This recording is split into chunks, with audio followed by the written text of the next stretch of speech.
Halo Sobat Bahasa. Sobat Bahasa tentu pernah bercerita tentang pengalaman diri kalian kepada teman kalian, bukan?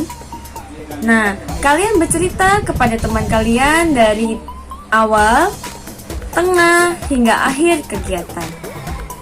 Nah, pola-pola tersebut membentuk suatu struktur teks. Ternyata pola tersebut ada juga loh dalam teks editorial. Bagaimanakah struktur teks editorial? Yuk kita simak video berikut ini. Struktur teks merupakan gambaran suatu teks dibangun. Teks editorial termasuk ke dalam teks eksposisi. Struktur teks editorial dibangun oleh 3 struktur. Yang pertama adalah pengenalan isu atau tesis. Yang kedua adalah pernyataan pendapat atau argumentasi. Dan yang ketiga adalah penegasan ulang. Pengenalan isu.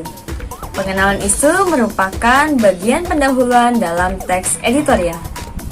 Pengenalan isu biasa disebut dengan tesis karena mengemukakan topik yang akan dibahas. Biasanya juga pengenalan isu berada di awal paragraf sebagai pembuka pembahasan. Fungsi bagian ini untuk mengenalkan isu atau permasalahan yang akan dijelaskan dalam teks.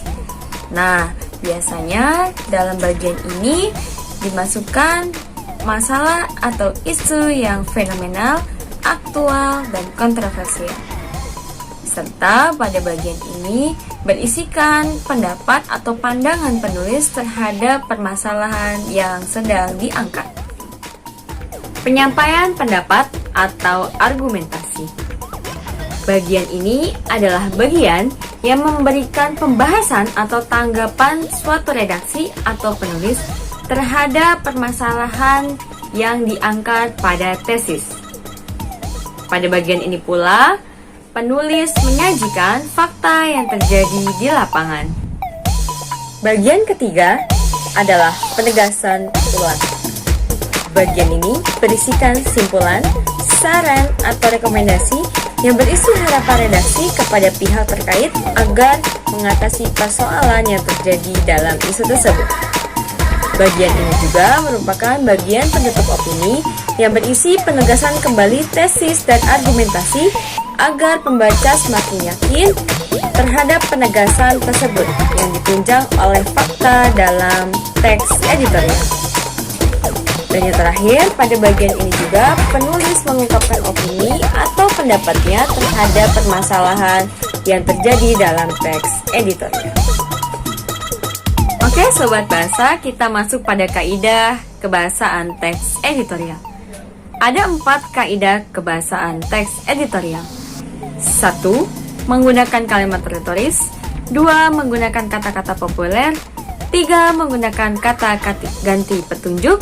Dan yang keempat adalah menggunakan konjungsi kausalitas. Kalimat retoris adalah kalimat yang tidak ditujukan untuk mendapatkan jawaban. Tujuannya adalah agar pembaca merenungi apa yang terjadi dalam permasalahan di dalam teks editorial. Penggunaan kata-kata populer ditujukan agar memudahkan pembaca memahami apa yang terjadi dalam teks editorial. Jadi, pembaca mengetahui permasalahan apa yang sedang diangkat dalam teks editorial. Kata ganti penunjuk waktu adalah kata ganti yang menunjukkan waktu peristiwa yang terjadi dalam teks editorial. Contohnya adalah sebelum, sesudah, ketika, selanjutnya, dan sebagainya.